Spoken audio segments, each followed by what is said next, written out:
Hello, everybody. I say that more for myself than anything because I doubt anybody will even view these videos. That anybody's ever going to care enough to. I've got like 3 subs and just don't hold any interest for anyone. The following is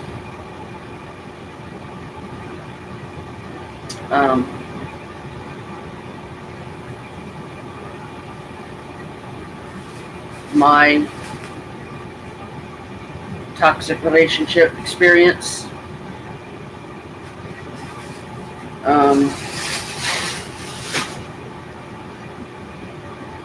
This is what 12 years of being in a toxic relationship does to a person. There's probably going to be a lot of crying. Like I'm about to do right now.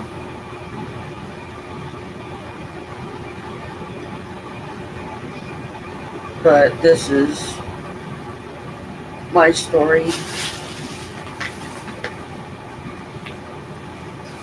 Now I can't find the rag that I just had, so I have to use another one.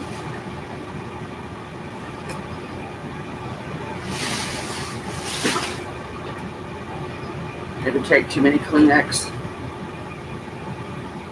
even though I've got a whole box of them.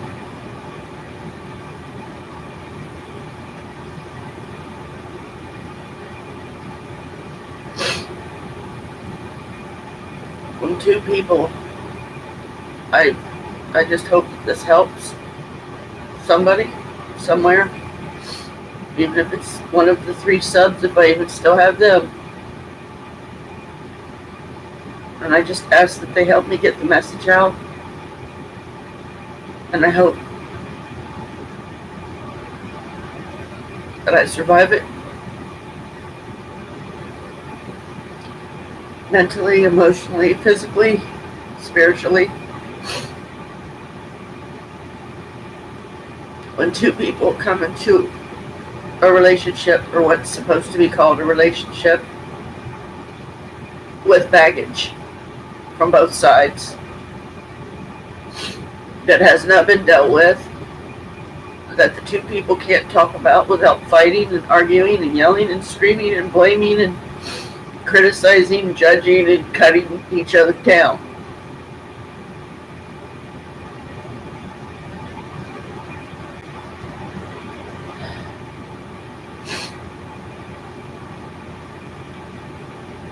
When 2 people bring baggage into a relationship, it's doomed to fail from the beginning, from the get-go.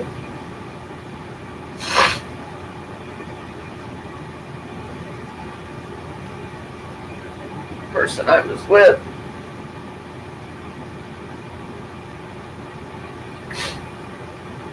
for 12 years has just cut me to the quick, and I just don't want to do this anymore. So we broke up last night. I just stopped talking to him because it doesn't no good. If there's a communication barrier in a relationship, whether it be a friendship, family members, a romantic partner, it don't matter, then that just adds fuel to the fire. That just gives power to the very thing that ends up destroying us.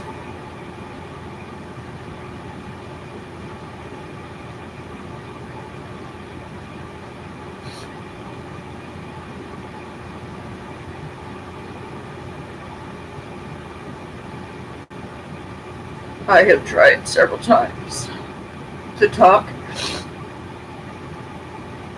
to him about stuff, and only to have him constantly interrupt me, yell and scream at me, and verbally abuse me,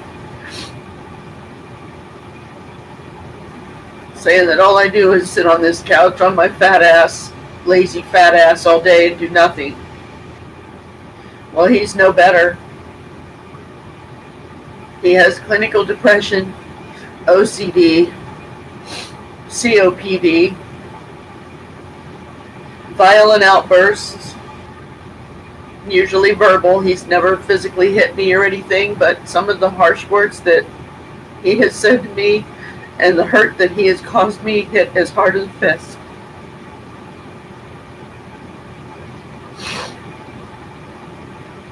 He did not have a good upbringing.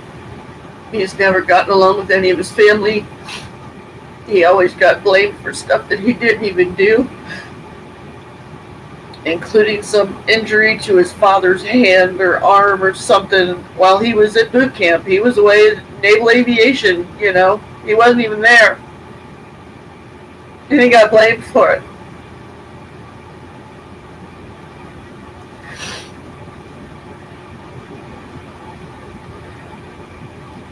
My dad was a lot like that when he was alive. He was violent, he was abusive, he was psychotic.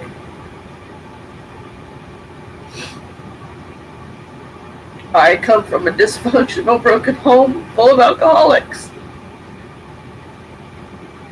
I'm the stupid bitch that tries to fix everything and everybody and try to take away all the pain in the world, and it's not my job and it's not my place to do so.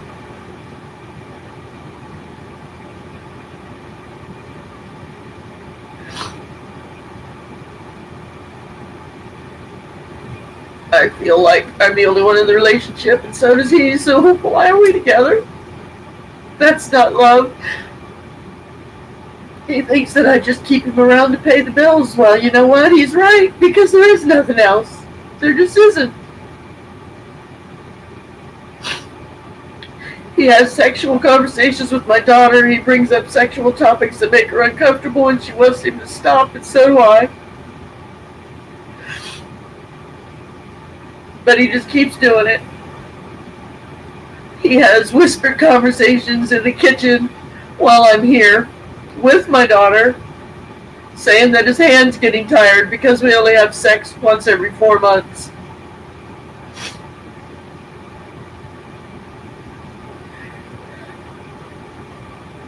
I am not a very sexual person. I think that makes me asexual. I don't know. I've never researched it.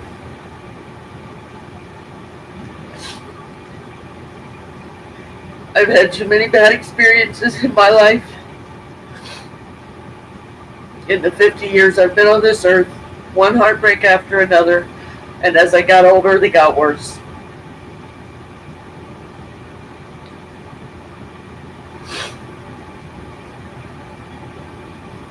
So I want him to stop bringing up any kind of sexual topics of whatever to my daughter ever again.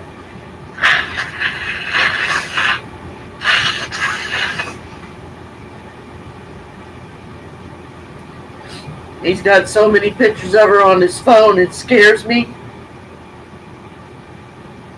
It makes me worry and feel like he's obsessed with her. That maybe he even has a secret desire to be with her in a sexual way.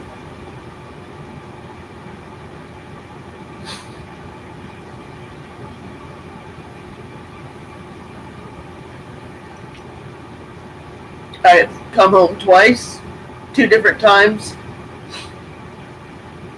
in my time with him, and caught him jacking off to bitches on the internet, looking at porn. Mostly boob shots, because, that's this thing. Give me erect nipples and I'm ready to go. But, I can't just sleep with anybody because I have to love them first.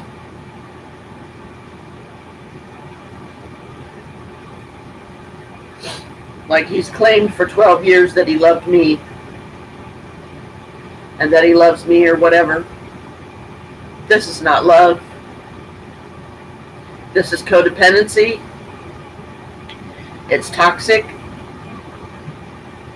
And I can't even deal with my own baggage, and I'm supposed to deal with his too.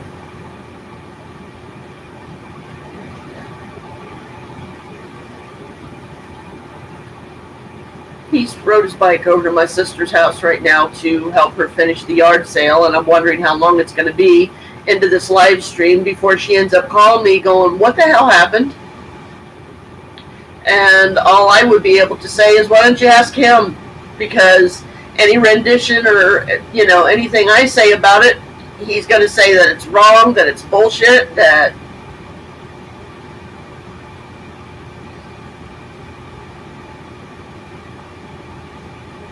I'm overreacting, that I need to grow up, that our two cats upstairs here are indifferent to him, and our outside cat, which is also female, they're all three female.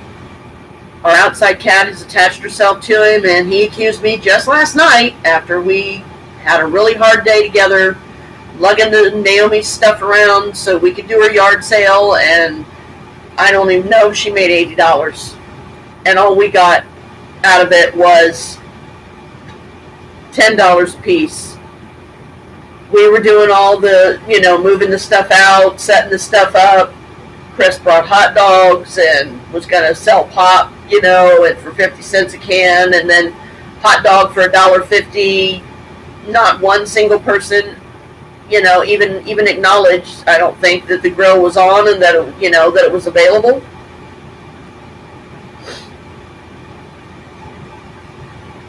But our outside cat, Bella, came to us through a fellow veteran, and I say fellow veteran because my ex-partner is also a fellow veteran.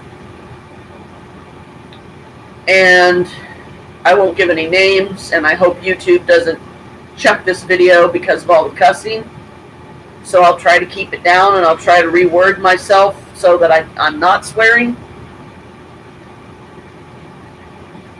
Because I have struggled with this for 12 years, and I'm done. I'm just done.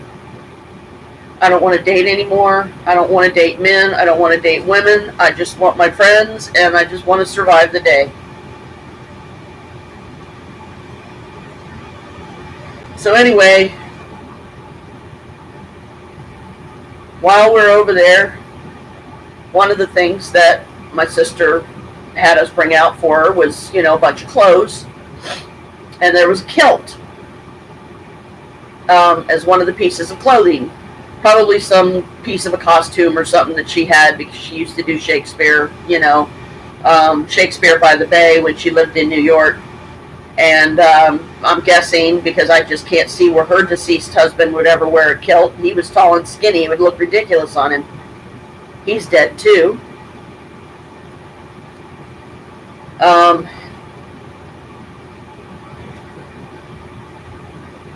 He put the kilt on, was wearing it around, and then he proceeds to go around to, I think he went around to the side of the building, the side of the house, or backyard or something, I'm not sure, I didn't really pay much attention.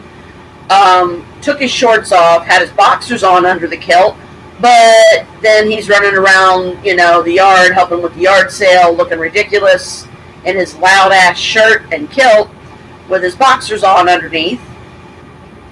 And then he proceeds at one point to tell me that after he buys the kilt from my sister for $2, that he is going to wear it properly if we go to Ren Fair, the Ohio Renaissance Festival, which, guess what? This is opening weekend. And my daughter's probably there right now, and I hope she has a good time. I hope she has a good day and fun with her friends, and I wish I could be there, but I have no money to be there. So, for anybody that knows any of the history of kilt wearing, you're not supposed to wear underwear underneath it.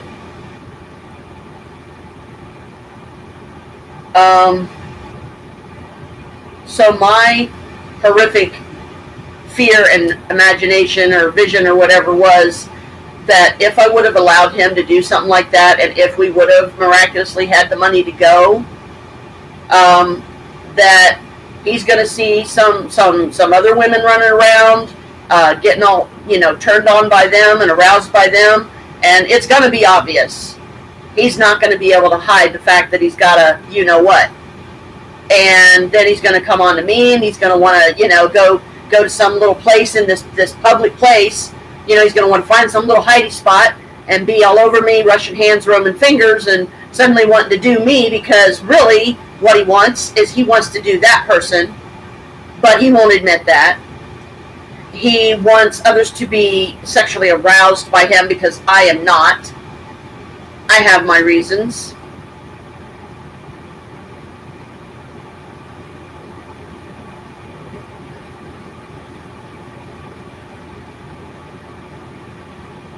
And the day was going okay until that point, when he, with a very, I don't know if snide look on his face is the proper term, but with this look on his face like, I am going to wear it proper if we wear it to Ren Fair. And I said, okay, I'll tell you what, how about this? You wear it like that to Ren Fair, and the minute that I see something sticking up out of it that shouldn't be, and I know what it is, and it's because you're seeing somebody else walking around, that's the person you really want to do, not me, then I'm going to punch you dead in the face. And I'm going to cut you down to size, because I don't care how big it is, I don't care how well you use it, or whatever you feel you... That does not matter to me. What matters is all that is missing in the so-called relationship, which was a toxic frickin' nightmare from HE double toothpicks. From day one.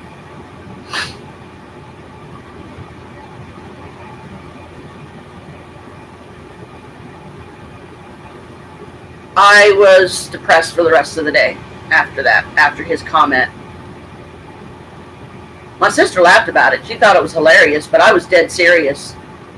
That the first time I saw that he had a boner, I was going to either punch it as hard as I could so that it would go down,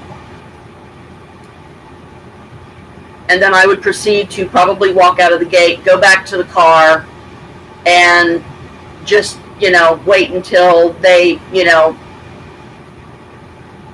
had their fun roaming around the park and, doing whatever, and then I would just be out of the car waiting for him to come out, because I don't want to be anywhere around him. And sadly, there have been too many stories that I have heard, and some of which I have experienced myself, that has to do with incest and my family. My grandfather got his own daughter pregnant. Enough said. My grandfather also tried to sell my mother, when she was a teenager, out for prostitution. But luckily, the guy he tried to sell her to said, if you ever offer your daughter to me that way again, I will turn you in. The one time that I went with my grandfather, where it was just the two of us, when he was still living, because he's not, he's dead.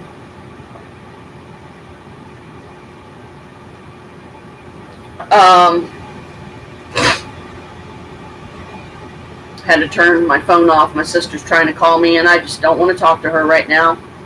I know Krista's over there probably giving his sob story and telling his side of it, no matter how true or false it is. I shouldn't have to defend myself against him, but at every turn I feel that I do.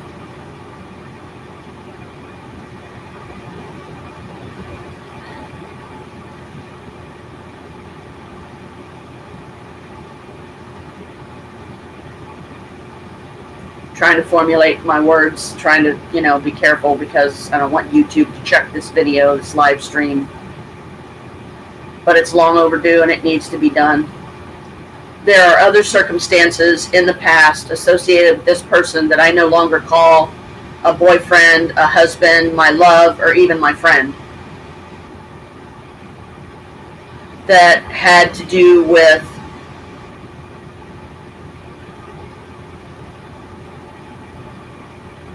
inappropriate sexual stuff. I hope it's okay to say sexual.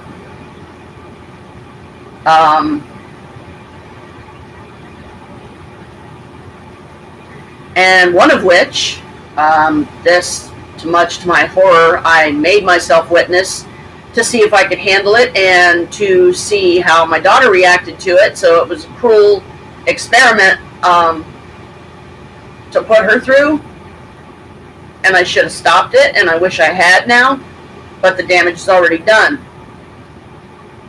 One time when she was over here several years ago, it was just me, her, and this jackass, I won't even mention his name.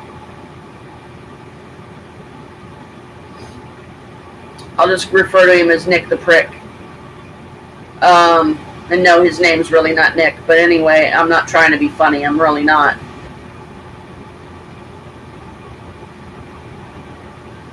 He proceeds to give my daughter explicit instructions how to properly masturbate.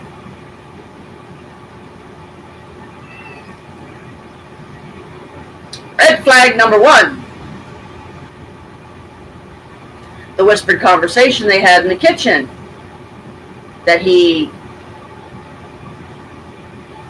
whispered it because he didn't want me to hear it because he says that I overreact. This same person, Nick the Prick, in the past has, during one of our lovely arguments, which of course there was nothing lovely about it, proceeds to toss one of the butcher knives from the kitchen on my chest as I'm laying on the couch, trying to relax, just trying to, I was just trying to figure out how to get through yet another pointless argument, which when you feel like you can't even talk to the person, you're talking to a wall, it tends to be discouraging. So I learned very quickly to shut up and shut down. But he tossed the butcher knife on my chest and asked me to kill him with it. In the past 12 years, there's at least 2, for absolute certainty, suicide attempts that he made and succeeded. So he killed himself twice because I broke up with him. 2 different times that I broke up with him. This is the type of mental damage this person has. I'm not saying that I'm perfect because I'm not, by any means. I have my own mental issues.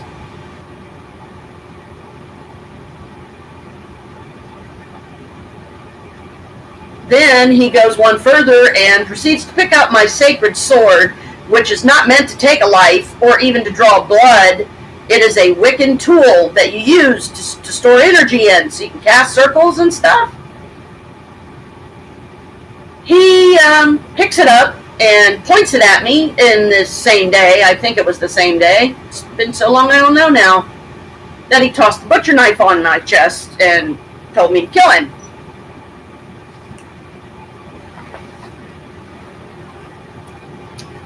I hope I didn't flash anybody because I'm just wearing my nightgown.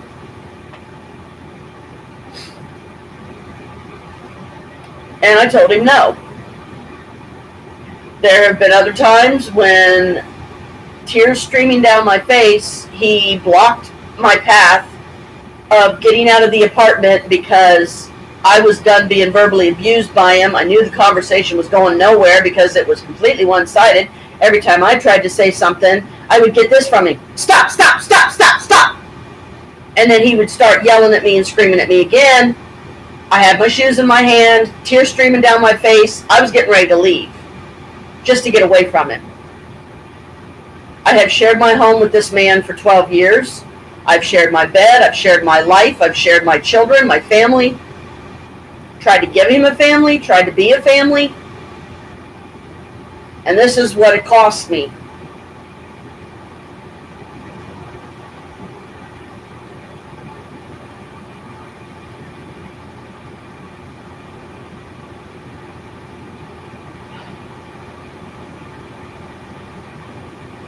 Last night, the last thing I said to him was, "Don't touch me." Because I was using the bathroom, and when he finally came in, because he sat out on the porch for I don't know how long, he once again was blocking my path. out of the bathroom. And it's not like there was any other way out. There's only one. It's a small one-bedroom apartment, and it's upstairs to boot. So it's not like I could climb out a window, climb down a fire escape to get away. He said to me, in response to when I said, "Don't touch me," he said, "Fine, you don't want me here, I'll pack my stuff and go." And he proceeded to do exactly that, pack his stuff and go. And then he decided to text my daughter, which, you know, he is not her father. He is not her biological father. And tell her that, you know, I don't know, probably, I barely read the text that I think she sent back to him. I remember something about, she said she could clear some space on the floor, but what happened, because he wanted her to come and get him last night so he could go sleep up there, you know, at her place. Well, she had plans. She was going to Ren Fair today. She had to get up early. And he just expected her to drop what she was doing to stop her plans and go get him, because he asked her to. He expected her to. And he proceeds to tell me, as he tosses his phone at me, "Answer her. It's your effing daughter." Saying it in the sense of, you know, I'm being a female dog, bitch, and the least I can do is answer Alicia and tell her what he said, and tell her why he needs to go up there and sleep, because I'm being the bad guy once again, and I'm throwing him out. This is not by any means the first occasion that I have done this. So here I am. I get $771 a month. And now out of that, I'm supposed to pay $465 in rent to a place that is falling apart, needs work done. The landlord refuses to do it. And I will give his name, Joe Conte. So my advice, don't ever get a property from him, because you'll regret it. He's Jewish, and, you know, they want that money, buddy. They want that money. That's all that matters. They want that money. He don't need money. He's got plenty. One of my attempts through all this to come out of the fire is to, once Nick the Prick is gone, I'm going to have a month to get on the wire, get it out there, ask for help to get me a Section 8, emergency Section 8 place, because now, once again, I'm a single white female. I have 2 female cats. Neither one are fixed. They're both indoor cats.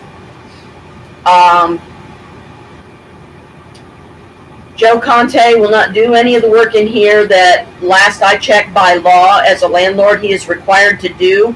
It has been brought to my attention by other tenants in this building that Joe has stated that if any indoor work needs done to the individual apartments, it comes out of our pocket. So not only is he charging $465 in rent, but, you know, there's gas, electric, water now, phone. Nick the Prick is paying for both our phones. Metro PCS. I'm going to have to now possibly let that phone go and use another one that I had before he came along, and only pay like a $40-some bill a month. So at least I'll have a phone, because personally at this point I don't want anything associated with him, including the phone that he just spent over $100 on to get me here quite recently. And I've got these spots on my back that itch like crazy. It's like my whole back is a field of moles. It's disgusting. And they're always itching me. So the landlord won't do his job. Now I'm expected to pay rent, pay my mom's phone bill to keep her phone going. And I'm supposed to do all this on my own with $771 a month. How am I going to get toilet paper, cat food, cat litter, gas for the car, auto insurance now, because I'm going to have to take that back on, and that's going to jack the price up to $70 some again. They dropped it down to 72 recently because I put him on the policy before all this happened, and so it gave us a good discount. Now that's going to go back up, and I'm going to have to pay that, or I can't drive my car.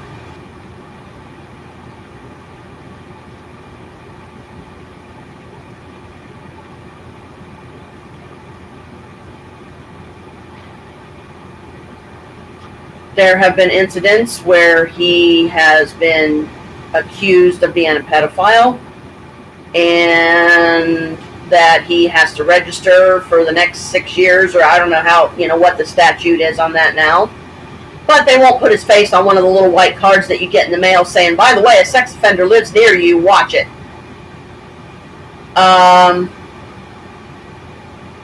Every time I would try to do something to make us extra money, because I was trying to live on a budget of $250, well, that's gone, leaving me pretty much nothing.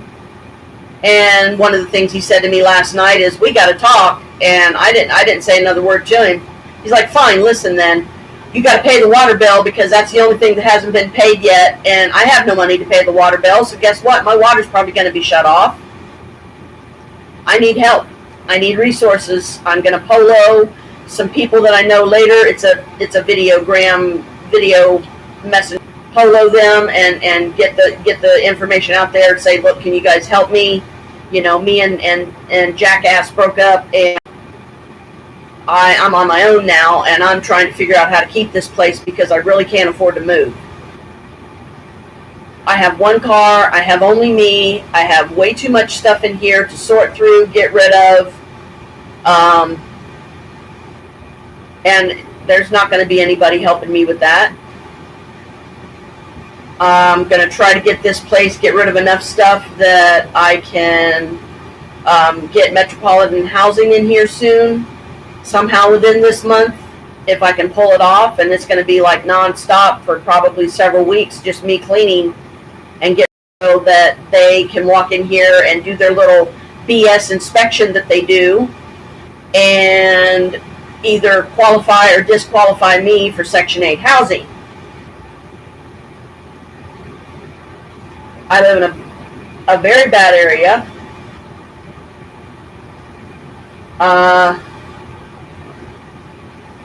There's crackheads, prostitutes. I hear gunshots going off outside my window all the time. Thank goddess I'm on the top floor. But it's still unnerving to hear gunshots going off, because I'm wondering who's getting killed now. And is one of those stray bullets going to find its way through my window somehow, even though I'm 2 stories up, and either kill me or one of my cats?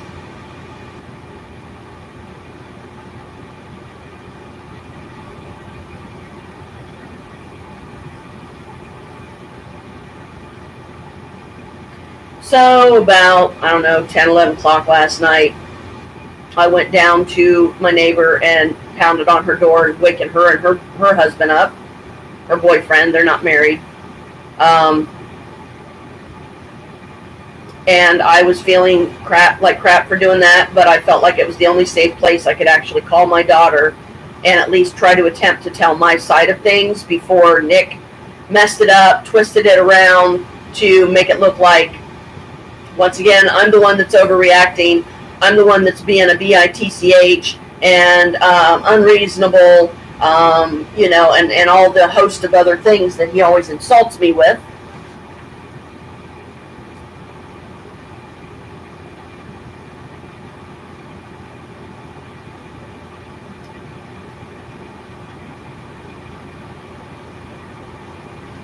I don't know how much time I have before he comes back.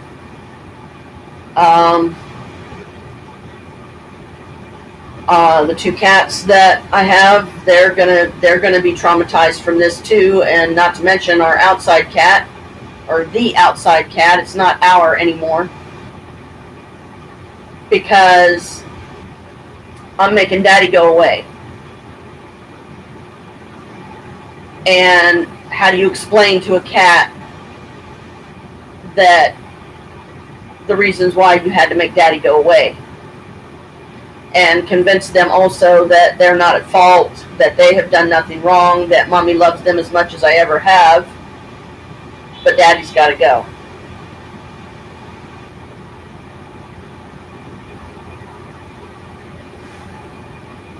And I really hope my sister don't show up here. If the live stream gets interrupted, you'll know why.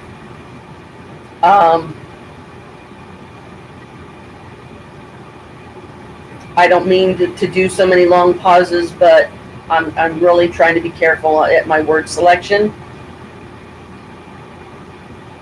For anyone that's bothered to even watch the video this far.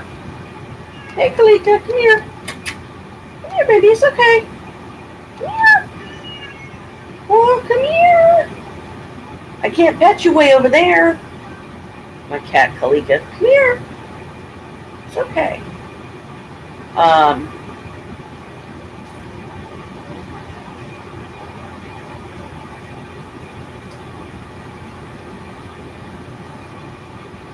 I remember once being told by a counselor, I think she was a counselor, that two sick people should not be together. Well, my sickness is a result from the dysfunctional home, dysfunctional broken home, full of alcoholics. My mom don't drink anymore, and I'm glad of that. My brother never was really much of a drinker.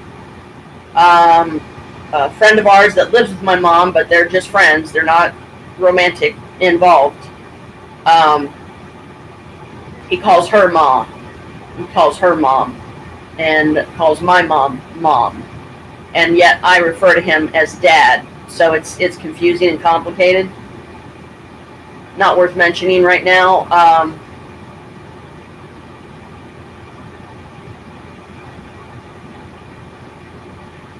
believe it was December 19th, 2007 is when I met Nick.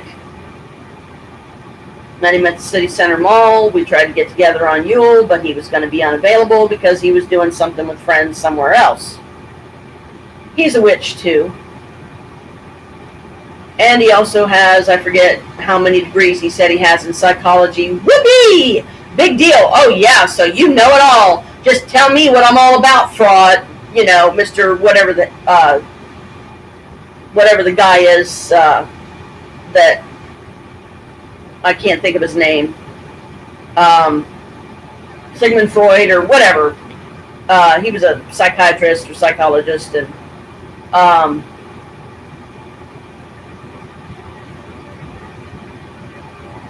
so every time I tried to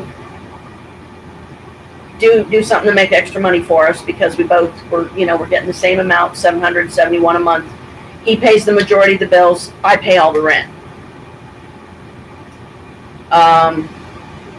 Which I never did like the unfairness of that.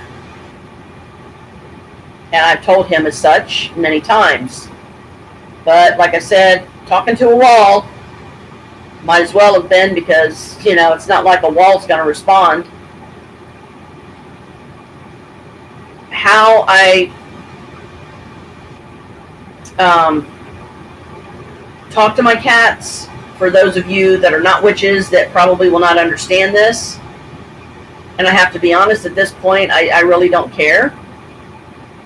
But I'm an empath, so I feel others' feelings, including animals, especially my own, which I am closely bonded with and have been since their birth. Bella, my outside cat, she's going to be traumatized and devastated if by some miracle Nick actually does leave sometime today, after he gets done helping my sister with the yard sale, that they're probably wasting their time even setting up, because a handful of people showed up yesterday. I think she made around $80. I don't know. I didn't ask to count what she made. It's none of my business. Me and Nick were just there to help. So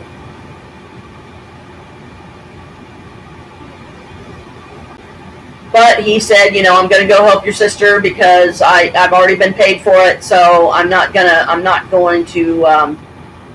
not do that. So he proceeds to take off on his bike.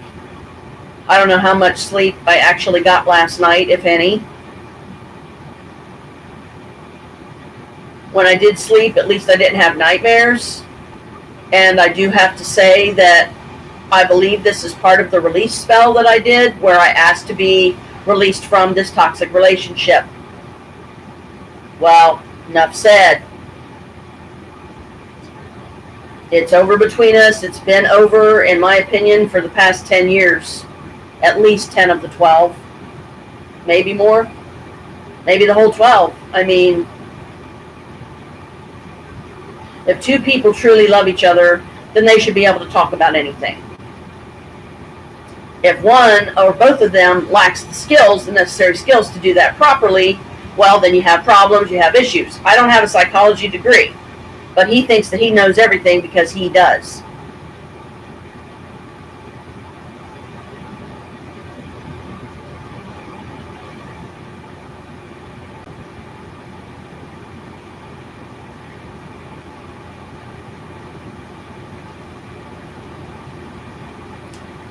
Sorry, long pausing again. Because I'm trying to figure out what to say next and how to say it.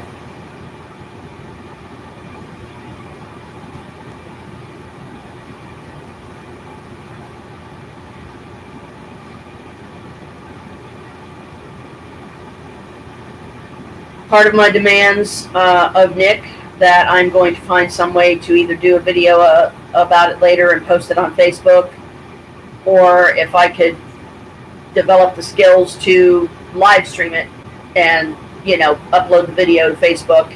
Takes forever, but I want him to see it, and I want it to be public, but it's not going to be this particular video.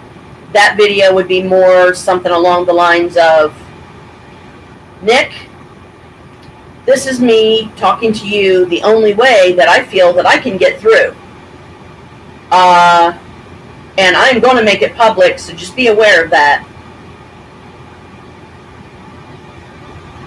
And prepare yourself for the caca storm that's likely to follow. For those that choose to side with me because they can relate, and my downstairs neighbor is also in a toxic relationship herself, so I know she can relate.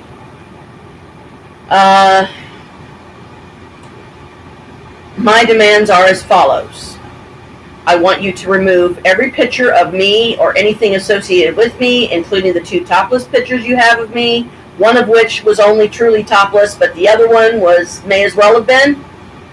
I want you to remove all pictures of my daughter from your phone. I never want you to mention anything to her ever again that is in any type of a sexual context whatsoever. She wants you to stop doing it, talking about the stuff, and I want you to stop. It is inappropriate. It is not your place. We are not legally married. Therefore, you are not legally her stepfather. And never will be. So at least through this HE double toothpick storm of the toxic relationship I've been in with you for 12 years, I was smart enough never to be that stupid and actually legally marry you. I'm not wearing the ring anymore, and I'm not gonna. I'm gonna take it to a pawn shop as soon as he is gone for good, find out if it's real diamonds and sell it, because I don't want to keep it. I have no reason to keep it. It means nothing to me, and I need the money more right now because I may have to use it to move. I'm going to try to get this place for Section 8, get my rent dropped down to $100 a month so that I can take the rest of the check and be able to pay my bills, keep my phone, which, like I said, I'm going to get rid of the phone that he got me. I don't care how much it costs. If they'll refund me any of the money, great. If not, whatever. I don't care. I do care, but there's not really a heck of a lot I can do about it now, is there? I will use my phone, my old phone,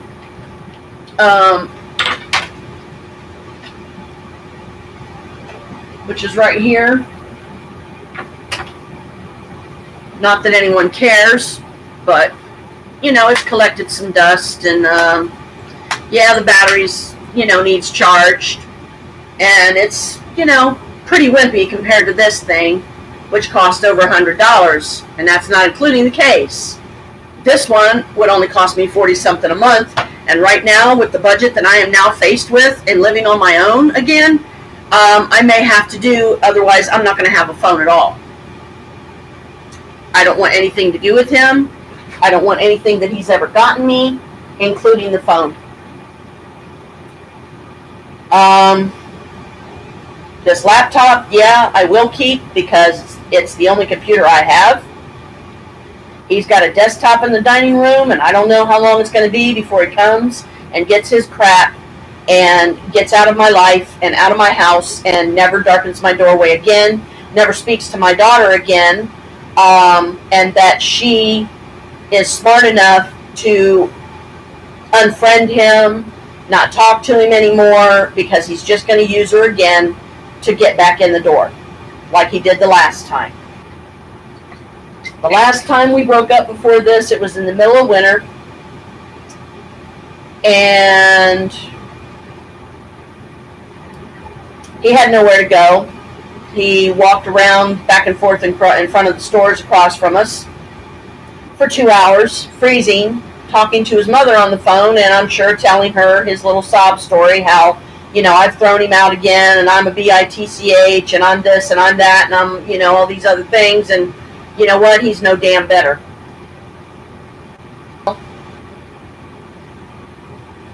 And now it's saying that my connection's unstable and it's about to cut it off, so I hope it doesn't. But, because I'm not moving anything, I'm not touching the computer or anything. And that's my cat Kalika looking up at something, I don't know what. Something's got her attention.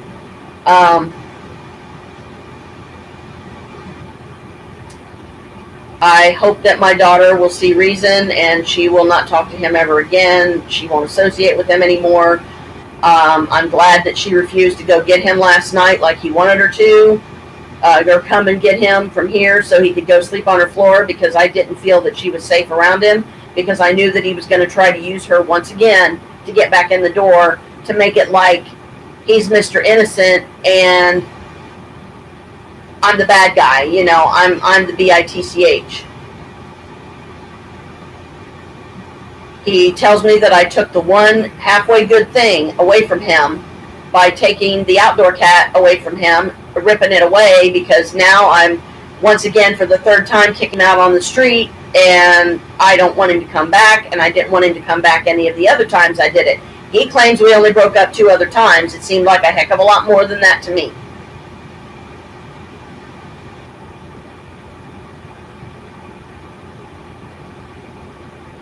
So anybody that does view this video that has any connections or can help me get some connections and some resources, that knows my phone number, that knows my address, please do send the people my way, and send them as quick as possible. Like today isn't soon enough, so that I can proceed to start or actually continue my life and being single again. I don't know who Paul Smith is. I don't want to take a call from Nick the Prick. I am not talking to him. And if my sister did go get me a cappuccino from Panera, well, she can just drink it herself, because I don't want it. I've got coffee here if I want it. Which, I mean, I drink decaf. I don't even drink regular coffee. It puts me to sleep, weirdly enough. But anyway, so decaf is the only way I go.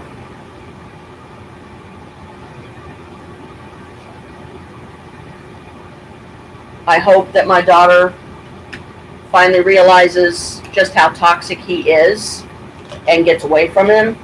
But I want it to be her choice. I don't want her to feel like I'm pushing it or trying to force her. I'm trying to do it for her own safety, because I've seen what he's capable of, and I'm not going to endanger my daughter because of it.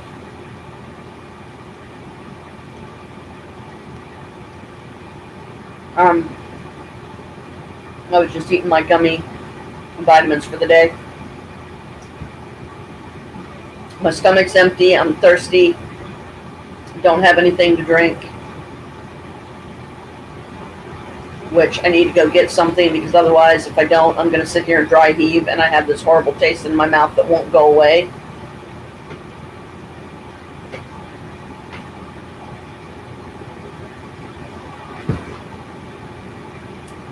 Hang on.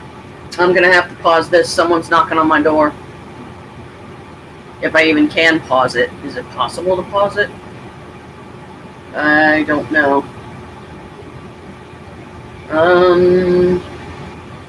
How do I pause this thing? Let me see if it's up here. Because I really don't want to shut this one off and redo another one. Okay, hang on. I'm going to see who's knocking on my door. Oh, is that you, Kalika? Scratching on that? Please stop.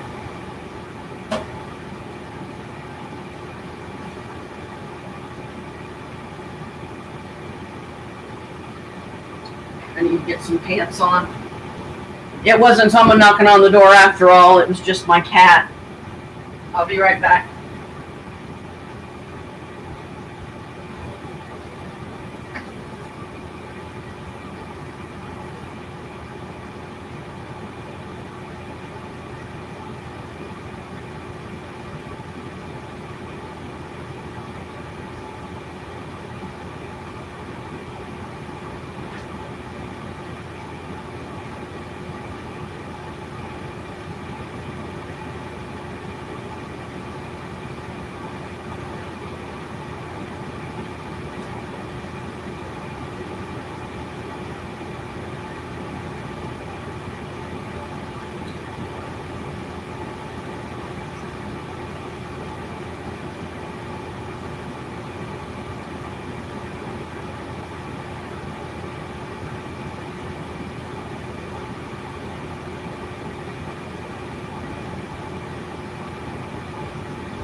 I need to find my change purse today. Somehow I've misplaced that. It wasn't someone knocking on my door, thank goddess. It was my cat scratching at this suitcase of Nick's that she seems to like to shred.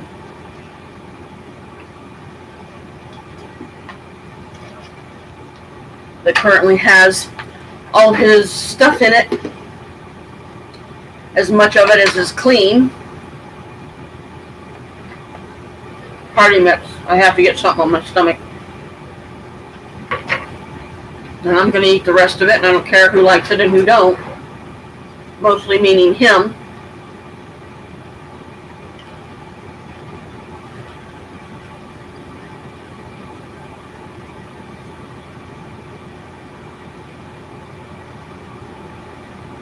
So,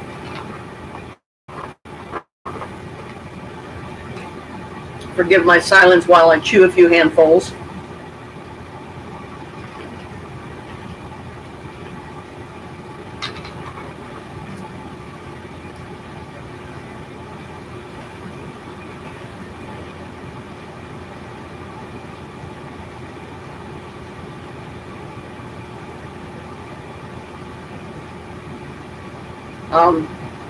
Don't like talking with my mouth full. It's rude. And I'm not rude.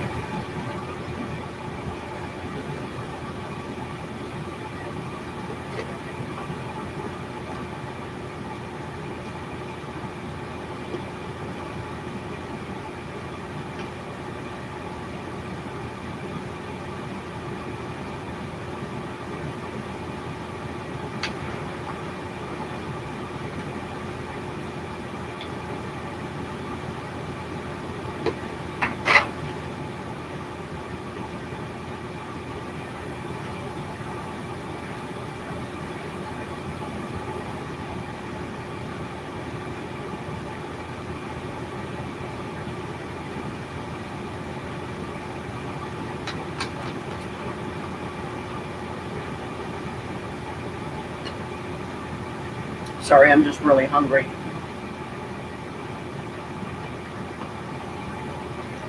And I keep looking out the window because I'm trying to watch for his bike. Because if he pulls up on his bike, I'm going to have to shut the live stream off.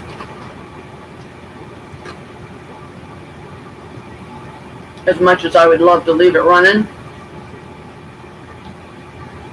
so that you could at least see, maybe even possibly hear his verbal abuses that he would be shouting at me and attempts that he would be trying to make to get me to talk to him, which I refuse to do.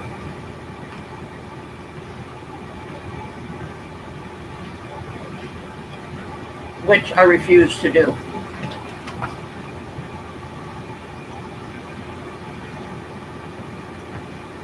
So however long he's over there helping my sister, it's all the longer I've got. With any luck, he'll be over there for a few hours and I'll get at least a break from him. So I can reload my guns and figure out what my next move is. Now, without further engaging myself in more verbal abuse from him.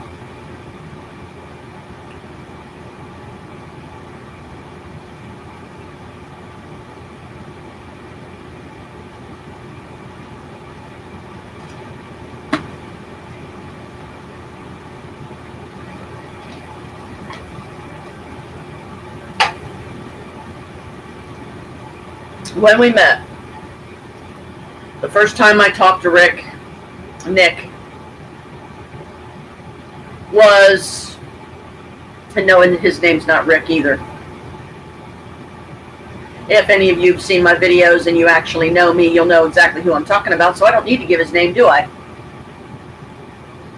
I don't want to give his name.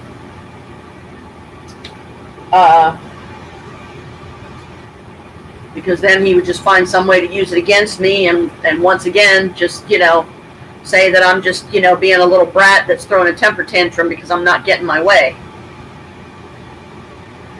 In which case I would say to him, why don't you go look in the mirror and say that, because you're the one throwing the temper tantrum right now, not me. And you're throwing a temper tantrum because I refuse to talk to you. Well, guess what, jackass? I'm talking to you. Now what? You going to yell and scream at me some more? Probably. So why should I say anything at all? Because anything that comes out of my mouth, you're going to stop me, you're going to interrupt me, you're going to be rude, you're going to start yelling and screaming at me, or you're going to start crying, trying to get people to sympathize with you. And no, I'm not saying that isn't how you really feel, but I'm done. And I want you gone. And this time I don't want you to ever come back. I don't want you talking to my daughter anymore, which I will plead with her to stop talking to you when she is next available, because I'm not going to bother her today because she probably wouldn't even get my phone call anyway because she's all the way up in Waynesville right now. Probably having the time of her life at Renfest.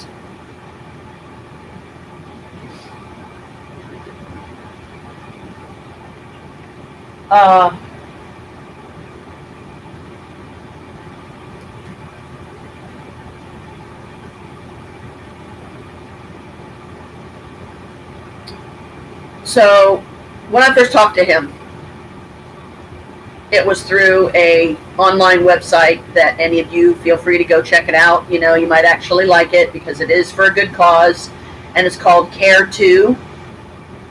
You sign petitions there electronically to save the whales and save the wolves and all the good causes of the earth, or a lot of them anyway, which I might start frequenting that again because I haven't done it in years, and maybe I can at least give my life some meaning again by doing something like that, because I really do care that much. Jen's outside.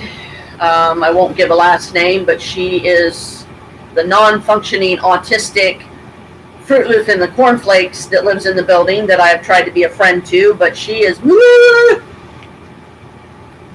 not in this reality. She's in her own reality, and she's turned a lot of people in the building against her various different times because she's a wackadoodle. It's not her fault. A lot of it has to do with her upbringing, the time that she was brought up, the year and stuff, what the era was that year, because I don't know what year she was born, but I can tell you she's 42 right now. And her last birthday was, I believe, July 27th of this year. So you figure it out, if you even care to, which I'm not trying to be a bitch to any of you, because like I said, if I'm lucky, 3 of you are viewing this. I'm never going to get any subs. I'm never going to get any love. I stopped watching the Paranormal Files and the Ghost Hunter, things, because nobody's subbing for me. Nobody's liking my videos. Heck, nobody's even viewing them. So I'm just not going to do theirs anymore. Paranormal investigating, I still hope to pursue at some point.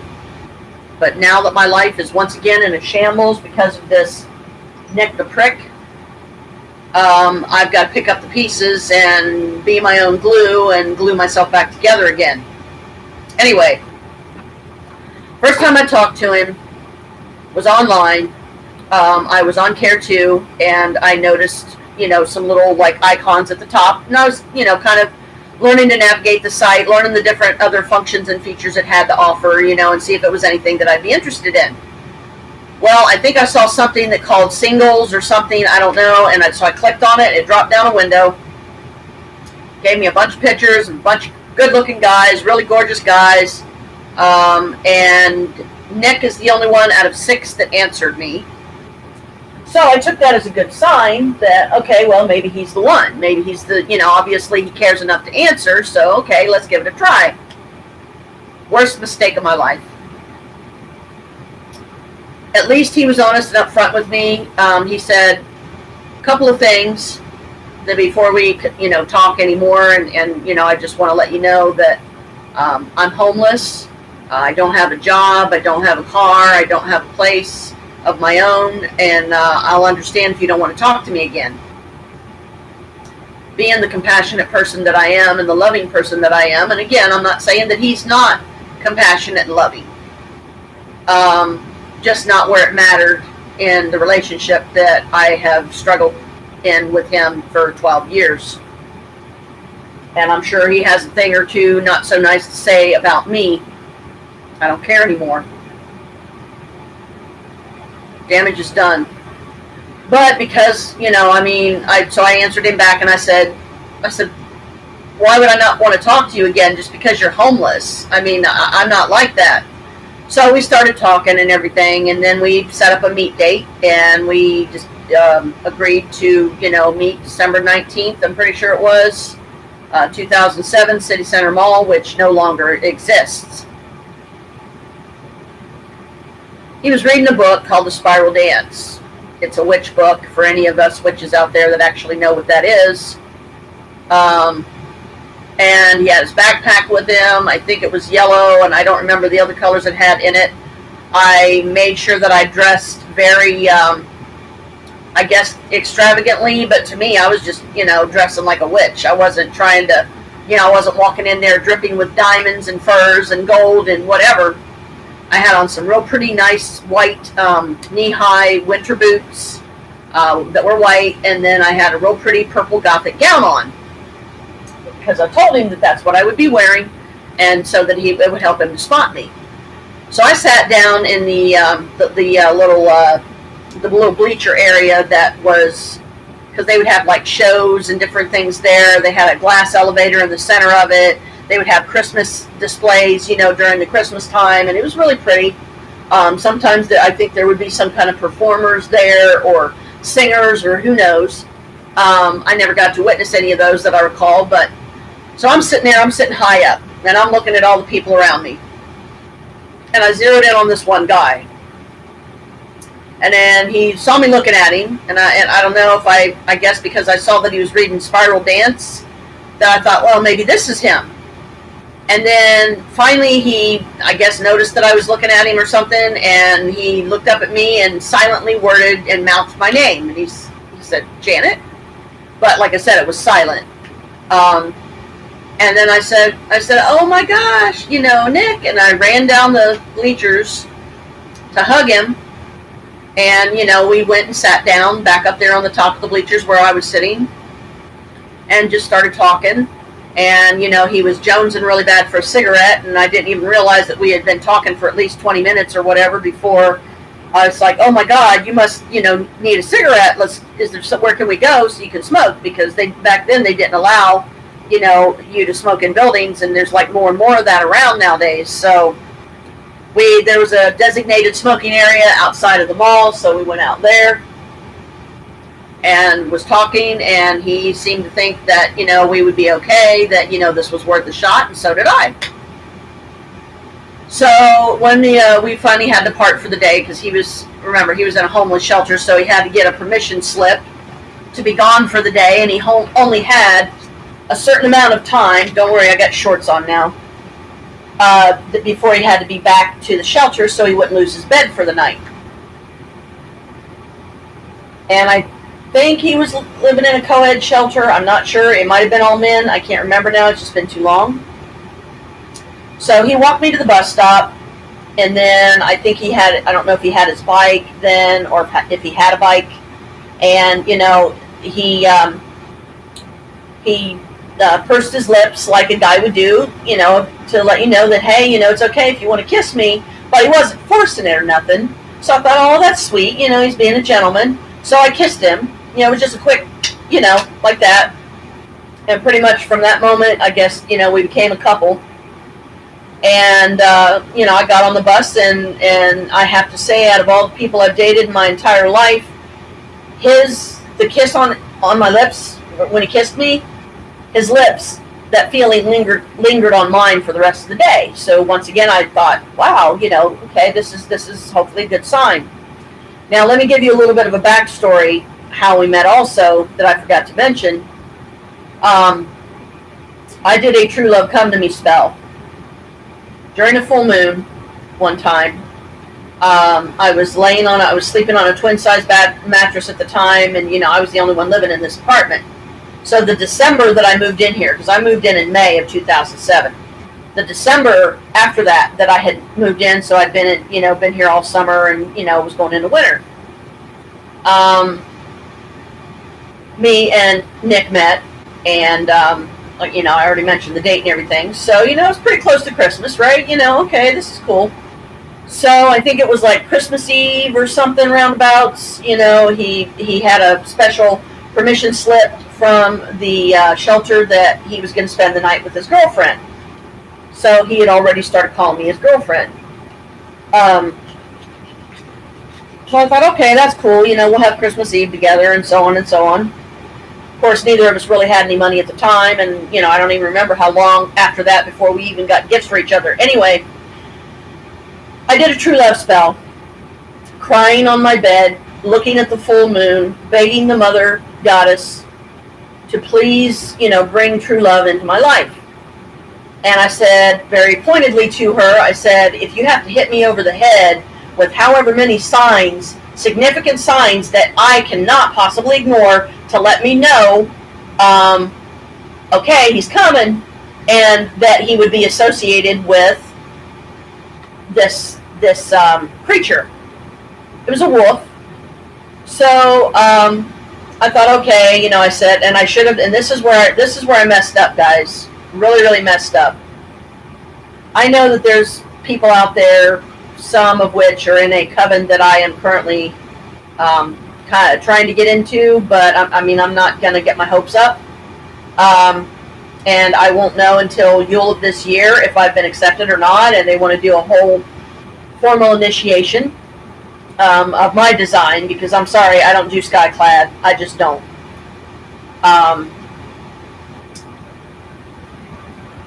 And I said, I don't want him to smoke cigarettes. I don't want him to drink alcohol.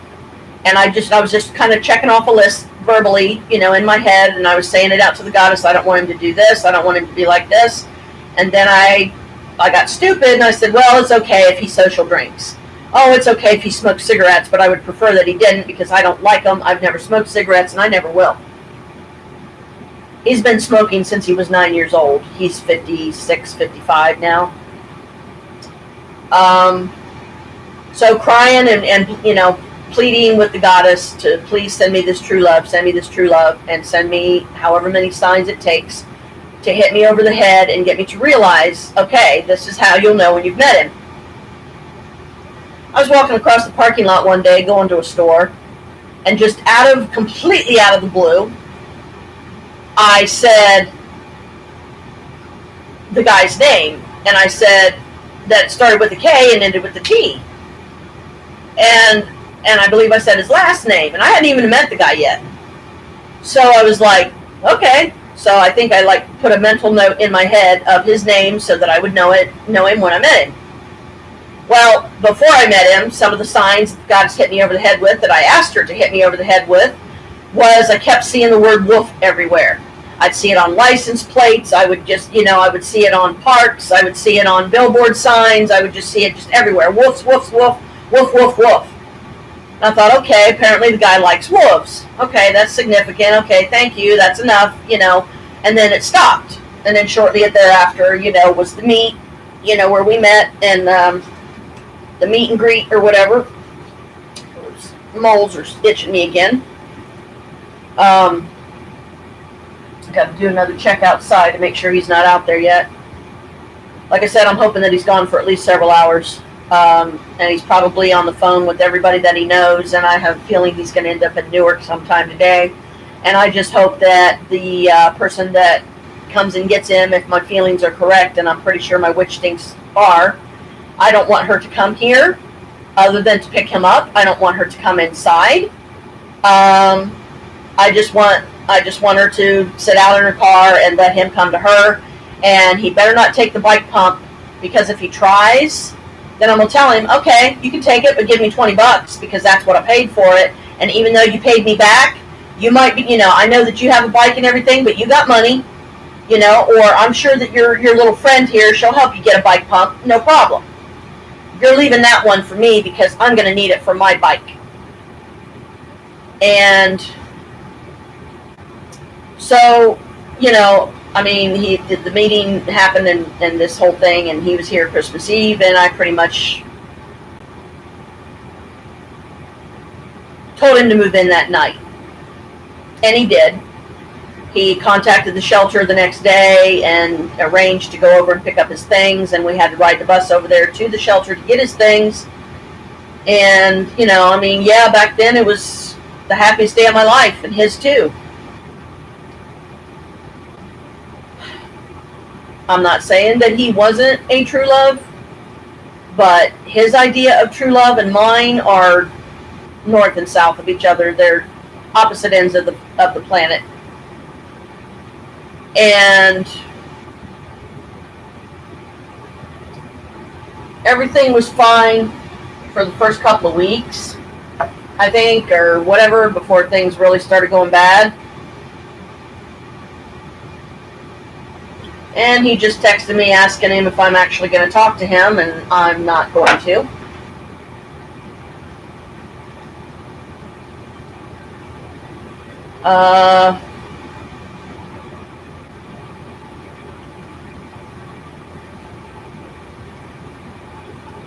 When did things start going wrong?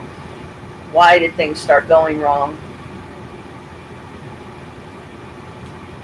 Well, I would have to refer back to the baggage that we both carry that we should have never brought into the relationship in the first place, because it doomed it from day one.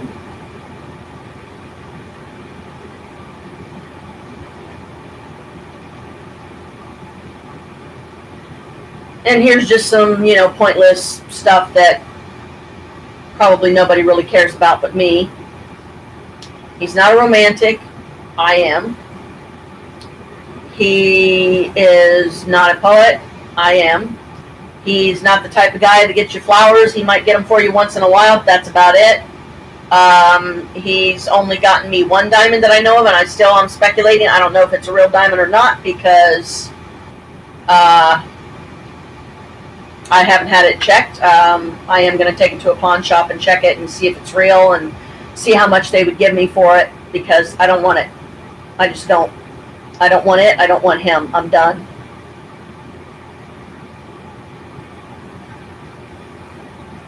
I could give you some more examples and some more horror stories of things that he said to me and done to me, and things that I've said and done to him that were they were abusive. They were outright abusive, venomous even. And there's been things that he said to me, like, you know, he at one point said to me he felt like he was my walking dildo. He places, like so many on the planet, far too much importance and interest in sex to my liking. I'm not against it, sex. I'm not against, you know, being close with, you know, having that intimate whatever with somebody. But society has turned me against it because too much importance is placed on it. And I don't want nothing to do with it anymore. I would rather satisfy myself when the need arises. That way I'm not getting hurt. I'm not getting an STD. I'm not getting my heart broke, my soul shattered, and my mind permanently damaged. Traumatized. Once again. Because this has been a pattern, you see, in my life, where I end up with one damn loser after another. And it always ends exactly this way. I'm heartbroken, alone, and full of regret that I ever gave the SOB a chance in the first place.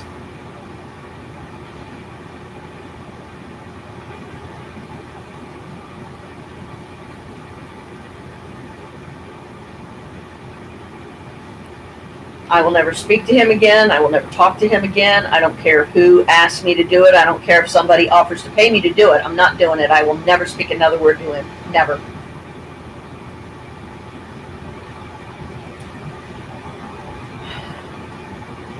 Because when it comes to talking to him,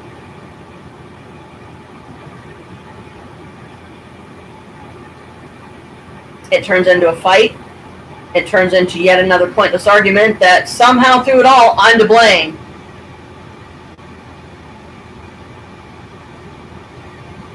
Like he's completely, totally blameless.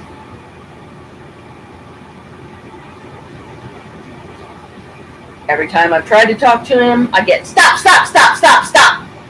Blah, blah, blah, blah, blah. Get off your lazy fat ASS. You get looking at every surface in this place is covered. You know, I can barely walk through here. I'm a minimalist. I'm a neatnik, you know, to a point. You know, yeah, and you're a bona fide SOB, and I want nothing to do with you anymore. You disgust me. I don't care how big your frickin' wanker is. That don't mean shit to me, okay? And your ego about it makes me wish that you'd get the dadlam thing cut off. Then maybe you would actually be a decent human being.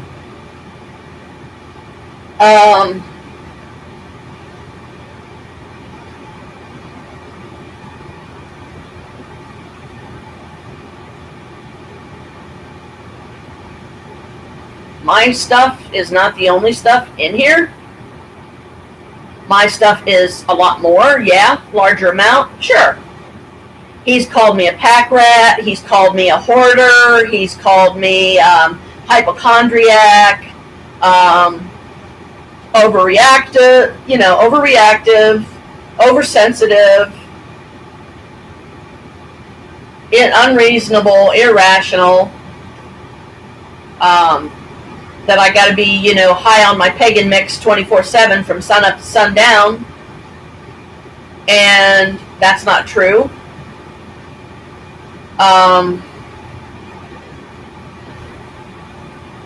Because I have more than proven that I can function without it, that I don't need it, and that I can make a very tiny, tiny, small amount last. That's just barely enough. I'd be lucky to get one more bowl with what I have left. And the herbs are hard to get. The combinations are even harder. I almost never smoke it anymore because it gives me a headache, because there's things in the herbs that you should not be ingesting. So I would rather do without it.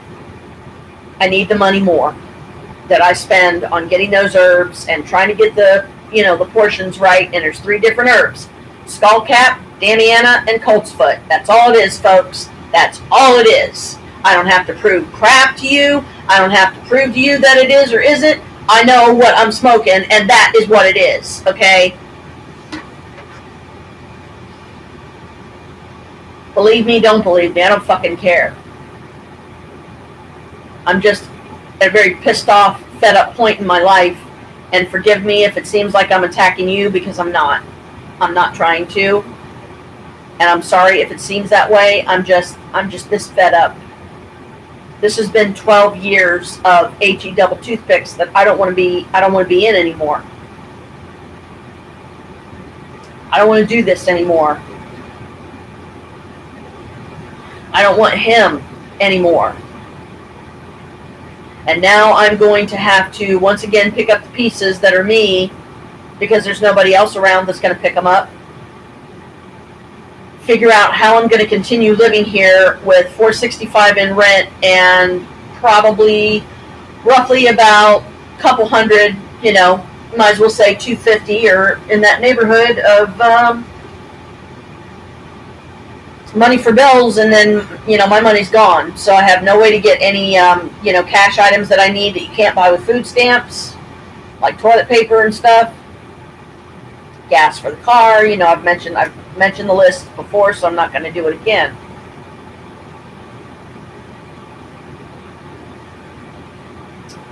What have I learned from this? Never do a true love come to me spell again. If I do, be way, way, way, way more specific than I was the last time. But we're talking, it's probably going to be, I don't know, a couple of years, maybe forever, because I'm just done. I'm done with relationships. I'm done with men. I'm done with women in a romantic sense. Give me my friends and help me get through the day, and I'm okay. That's all I can do. That's all I can ask for. I haven't live streamed in a long time because I just felt like, what's the point? There's 3 people watching, if that. And I mean, how often do they even watch? What's the point? I appreciate that they, subbed for me and that at least 3 came forward. But I don't know what to live stream about. I don't want my live streams to just constantly be me sitting here, drowning in my sorrows, and on a good day trying to find out how to make a magical live stream without worrying about copyright infringement being thrown on me on top of it all, because I'm not allowed to read out of a book by an author, because that's copyright infringement according to Nick. I have given the name of the book, I've given the title, I've given the author. It's not like I'm trying to make copies of the book or sell it and say that it's mine. I'm not trying to say that I am this person. I'm not. I was just trying to do something meaningful with my life and try to find a way to help people without having to directly relate to them and directly associate with them. No offense to the good ones out there that I hope someday to call friend, but it don't give me a whole lot of hope. I only got 3 subs, and I don't have the kind of content that anybody's going to sit through, no matter how ridiculous others may say it is. But those people are truly my friends, and at least I know they got my back, because my ex-partner sure crap didn't. And if he was here right now, he would tell you the same exact thing about me. He was whining and crying and complaining last night about, she only keeps me around to pay the bills. Well, yeah, you're right, because I can't afford to live here alone. But now, well, you put my back up against the wall for the last time, Nick, and I'm done. I'm done with you. I'm done with it all. Because when you care about someone and you try to make something work, and it just don't, then you owe it to yourself to get out of the situation. I thought of one way to get back at him, and I don't remember if I did a video about it or not, but so forgive me if I'm doing a repeat here. The 2 times that I came home and caught him tossing off to pictures of topless bimbos on the internet, but the whole time he was thinking of me, so I'm supposed to not be hurt by that. I'm supposed to be okay with that. I'm not. So I thought, okay, he claims, I mean, he's a guy, so I guess it's true. How can I say not, because I'm not a guy? Men need visual stimulation. Okay? Tell you what then. I'm going to get me some Playgirls. I'm going to masturbate looking at them because I want to look at me some young ding dong. I already got old ding dong and I didn't like it. I'm trading your butt in for a new model. How about that? Oh, but I'll be thinking about you the whole time.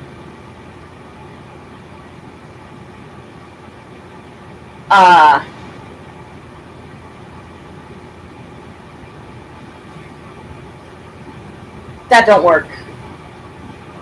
That don't work for me. Don't expect me to not be hurt by you doing something like that. And every time that I've caught you doing it, which so far, it had only been twice that I know of, that I actually walked in and, his thing was out of his pants and it was ready to go. Okay. And I just wanted to just turn around and just walk right back out the door and just leave and just stay gone for the day.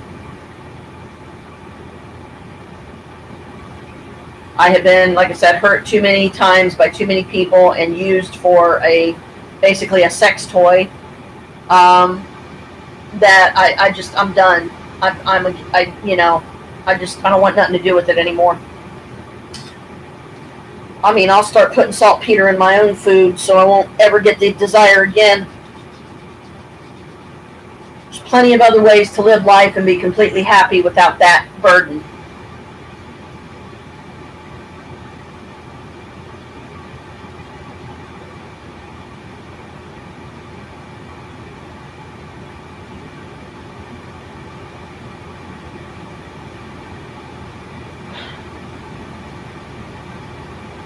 So if you catch yourself in a toxic relationship, get out. Get out before it takes too long and then it ends up costing you your own life. And I'm not saying committing suicide, but it's just as bad, if not worse. Because the hurt never truly goes away. The pain never truly goes away. And with each failure and each relationship that goes horribly wrong, it makes you even more fearful to ever try again. And Nick was just the last straw. I'm never going to meet anybody nice, anybody that I can really truly love and, know for absolute 100% sure that they only love me, they only desire me, they only get turned on by me, that I'm not going to come home after a hard day of busting my butt doing whatever, trying to help friends, trying to visit with family, trying to hang out, trying to do my cosmetology studies, which it's going on 2 weeks. I haven't done any of those. I'm not in the right mindset to do anything like that right now because I'm too angry and enraged. I stuff things down, and you can only do that so far for so long. And then it finally explodes. And last night was one of those nights, was one of those times. And I'm not completely at fault. I'm not saying that I am blameless, but I'm not completely at fault. And yesterday, the messed up part of it was, it all started with that stupid kilt. And his comments, and his taking his shorts off, and wearing his boxers underneath it, which made me very uncomfortable because yeah, he was covered, but why did he feel the need to do that? And then for him to turn around and say, I will wear it properly if we go to Renfest. Well, guess what? We're not going because there ain't no more you and me. Even if I had the money, I wouldn't go. Tired of going in there, not having any money to spend, having to pay $23 just to get in the door. The food's expensive. Anything you buy there is expensive. And I would constantly feel like anything that I wanted to bring home, unless it was some tiny little thing that I could wear around my neck or something, don't do it, because then I'm going to have to hear it from Nick that, oh, just what you need, more stuff. Or when somebody gives me some nice clothes that I would never be able to afford to go out and buy these clothes at Marshall's or Macy's, or, even maybe get so lucky as to find them at a freaking thrift store for $5. But I'm supposed to turn them down because I have too much stuff. I have too many clothes. Well, I have tried to get rid of a lot of those clothes. I have gained a lot of weight. I'm wearing 1 to 3X size right now. And I'm not happy about it. I tried to get me a membership at the Y in Gahanna. I can't even do that because I can't afford it. And I certainly can't afford it now because I'm on my own. I may have to give up YouTube. I may have to give up anything that I even halfway love that has to do with the internet because I might not be able to afford to keep it. Not to mention, I don't know if Nick at some point in the future is going to come and take the flat screen. You know, I've got this one, but, you know, it only works so well. It only works so much. The tuner doesn't work or something, but the picture's fine. And I know at least I have the audio on the laptop. So it just looks funny to me to be looking in this screen, and then when I'm looking in this screen, I'm not looking in that screen. It's just weird to me.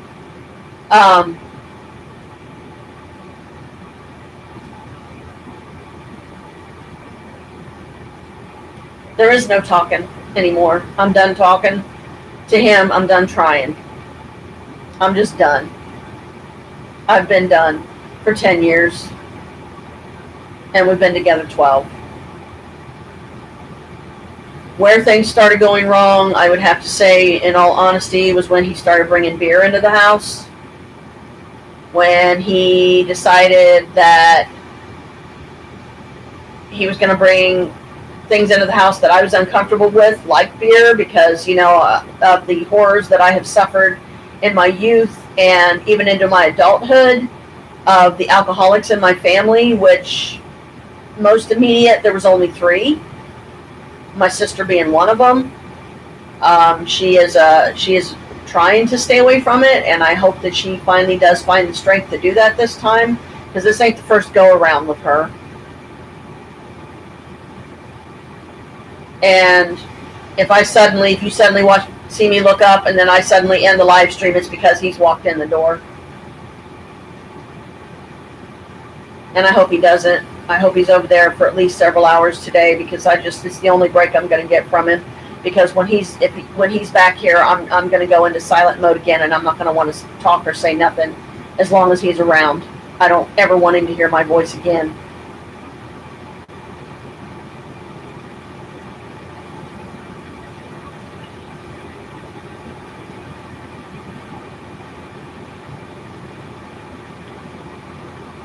And at least, you know, one of the few reliefs that I got last night was, you know, when I was talking to my daughter on the phone, and she told me that she was also uncomfortable with the fact that he would bring up sexual related topics, and she just wished that he would stop, and it made her uncomfortable, but she was too nice to say anything.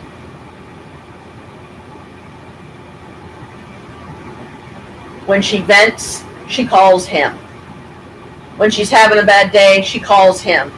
Or she text messages him, or she talks to him on Facebook. Does she ever come to me? No. But hold on. Before you go there, she explained a little bit about that last night and said, you know, Mom, I'm really sorry, but the only reason why I don't vent to you about stuff is because I don't want to upset you. Okay, honey, you know, I appreciate you're looking out for my feelings and everything, but I'm your mom. If you're going to vent to somebody, you should be able to vent to me. Don't worry about it upsetting me, because I'm already upset, because I've been trapped in a toxic relationship for 12 years with a guy that you like, that you have said yourself that he's the best dad that you've ever had, and he's even better, he's more of a dad to you than your real dad. Because you and him both suffer clinical depression. There's topics that, yeah, I'm probably, unless I develop the skills myself, I'm not going to be able to have a conversation with you about, because it's going to hurt you. And then I just feel like it's going to drive you further away from me. And I don't want that. I barely have you in my life as it is. I try to stay out of your life. I try to not force myself on you or make you feel like I'm forcing myself on you, because that's been done to you your whole life by the Feinstein family. And I am not going to be one more person that's going to do that to you.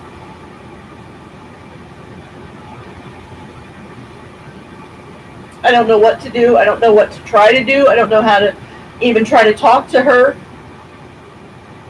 my daughter.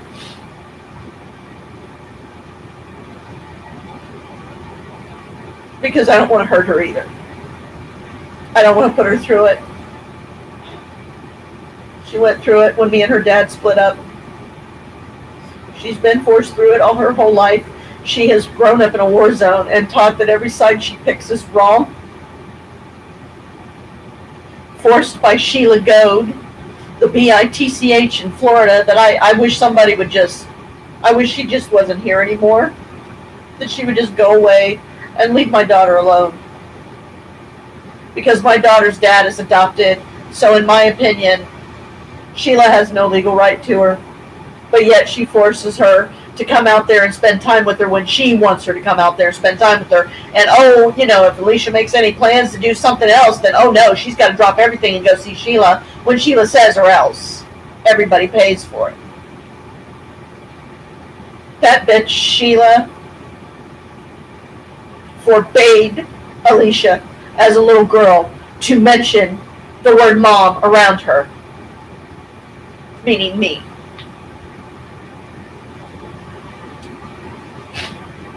When she was the age of 4, her dad, her biological dad, took it upon himself, being the workaholic that he is. He would go to work every day. At this point, he had taken her away from me. He had filled out the divorce papers and moved out and cost me the best job that I've ever had in my life. And at the time I was making $6 an hour and tips. So yeah, me and her, my daughter's dad, it was a toxic relationship too, and it was far worse because he was an alcoholic. When he wasn't working, he was home drinking. When he was home drinking, he was sitting on the living room floor naked in an adult diaper, filling it up because he wouldn't stop drinking.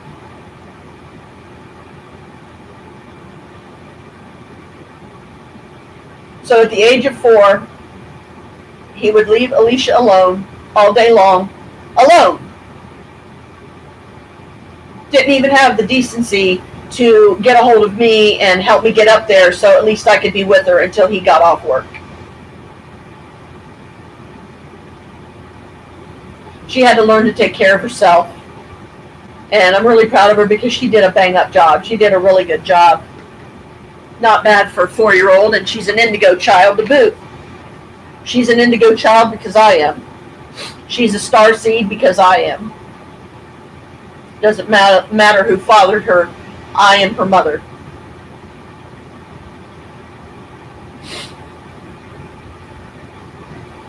I never turned it in because I wasn't going to put her through the HE double toothpicks that all 3 of her brothers have gone through, spending their entire lives in foster care because they deemed me an unfit mother.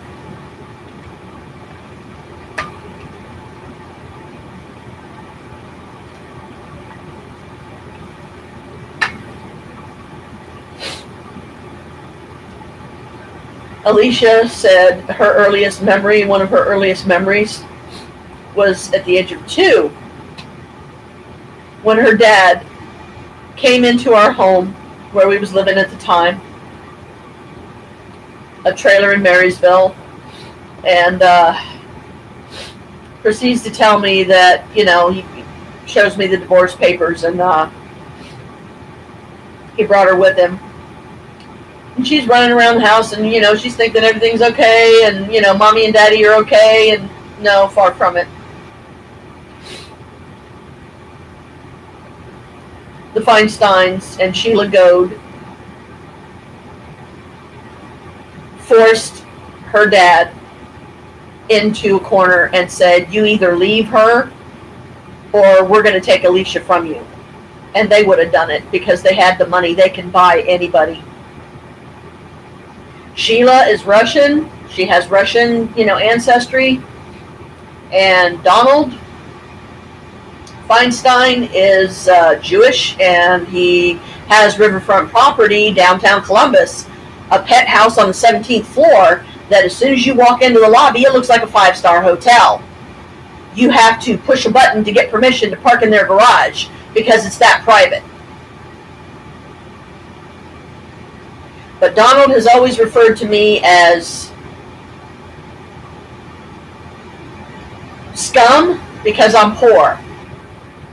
Chunky when he makes 2 or 3 of me.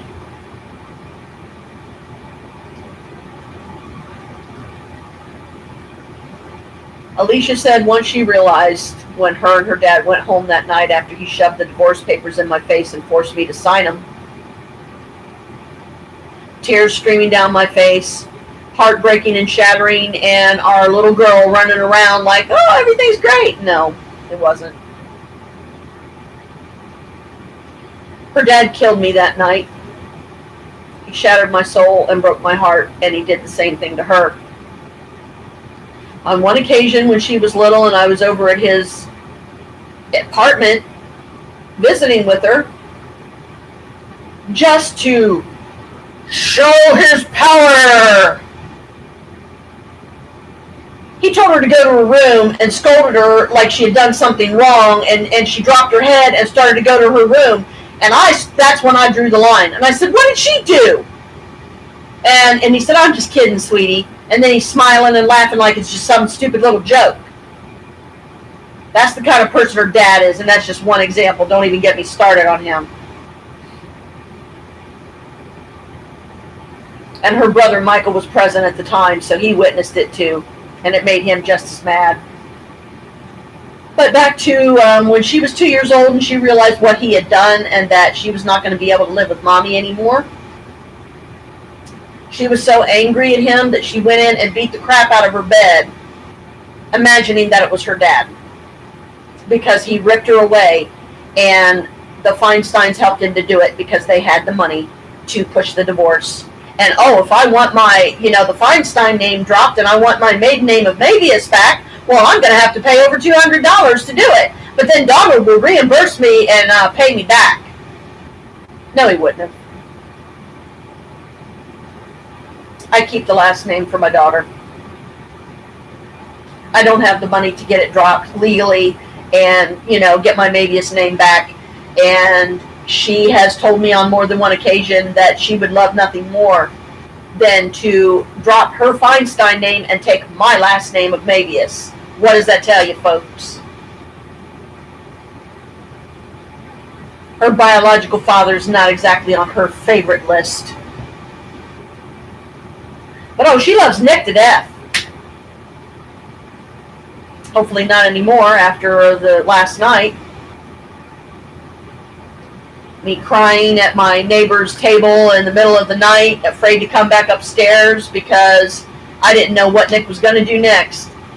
Was he finally going to resort to smacking me around or punching me or shoving me into something or throwing another knife at me and say, go ahead, cut my throat. Then your problems will be solved. Oh, yeah, so you want me to go to jail for murder? Yeah, that would solve everything, wouldn't it? Uh-huh, sure. No, thanks. I'd rather not.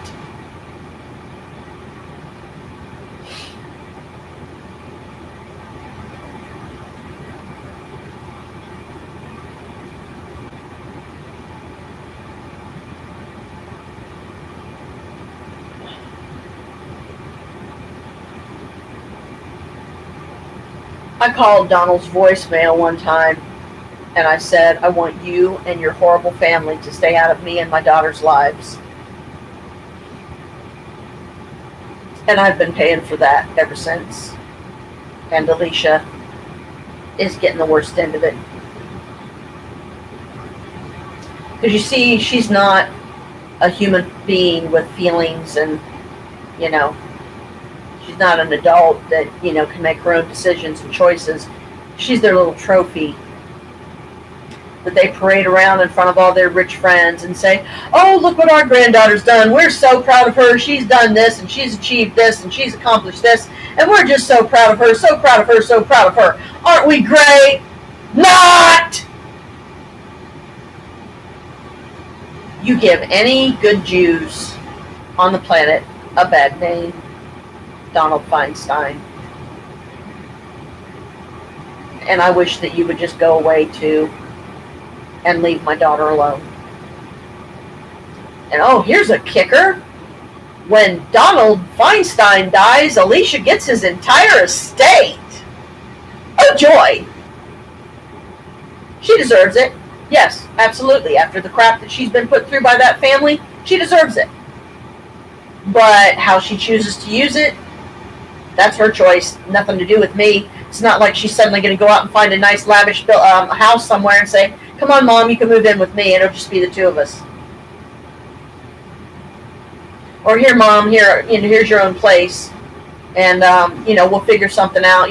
I'll pay your rent and bills until you can find a way to, make some money yourself so you can do it yourself. So she's going to keep jumping through their hoops, you see. Because if she doesn't, they're going to write her out of the will. Then she won't get nothing. And that's just not fair. Because of all that they've taken away from her, and they keep taking away from her every day. And all I can do is sit back and watch it happen and do nothing about it, because I'm not pooping $100 bills. I can't go out and hire a fancy smancy lawyer to take them down and to knock them down and to take their money and then see how well they are with money, status, and power then, when their true ugliness is exposed for all the world to see.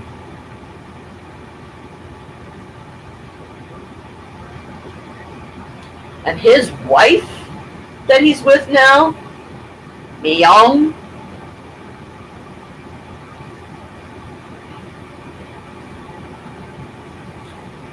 my daughter went to Costa Rica one time because it was one of the times they forced her to come and spend time with them, even though she didn't want to. And Mi-young proceeds to force my daughter's head under the faucet for 20 minutes because she was convinced that her hair wasn't clean enough to her liking. She was abusing my daughter. And when I found out about it, I wanted to expose her and Donald right then and there. And I wanted to let the ugly truth out right then and there. And now I am. Because my daughter does not deserve what has been done to her by this family, by the Feinsteins. And I certainly feel absolutely horrible for any of it that's my responsibility, and, that where I've hurt her or made her feel bad or anything like that, anything of that nature. Sorry, I'm still looking out the window because Bella's down there like, where's Dad? That's what I'm feeling from her right now. I can't even bring myself to go down and talk to her because I just feel like I'm less important to her. He wanted a daddy's girl, he got one. And now she's going to suffer for it. She's just claimed this place as her home, and now we're trying to force her on my daughter, sorry. I don't call our anything anymore. And our daughter really wants her, and I hope that she will take her, because once Nick's gone, I don't think I would be able to handle having her around, because it would be a reminder of him.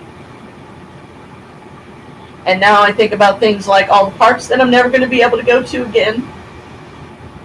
That I may as well sell my bike, because I'm probably never going to be able to bring myself to ride it again, because it's going to remind me of him, and I need the money more. All the good times we had, it's just gone. Because we weren't in our right heads, and I wish I would have never cast that spell, and now this is what it's done. It's destroyed us both. And I'm the bad guy. It's all my fault.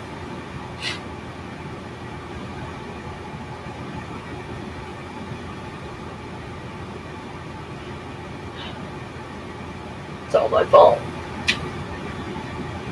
And that's what he's going to tell everybody, that it's all my fault.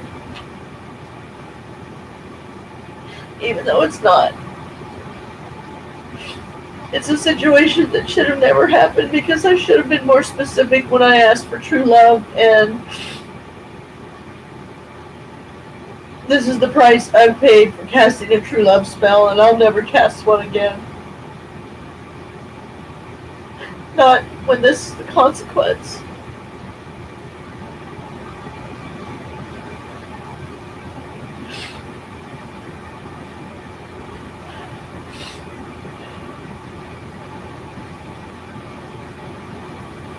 Not to mention what it's done to my daughter.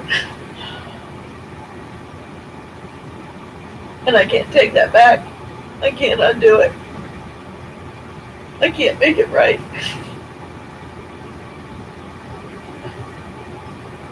But I will no longer sacrifice staying with him just to make others happy, and because so many others seem to see us as this perfect couple that we're not, and we're never going to be. So in my opinion, there is no him and me anymore. There just isn't. I'm back to square one. I don't have anybody, and I don't want anyone else ever again. It's not worth it. It's so not worth it.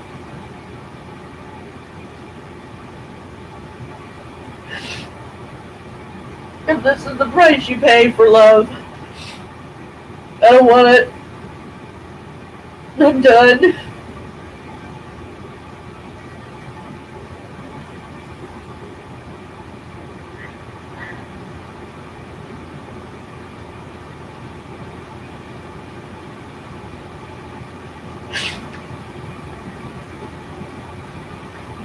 I'm done.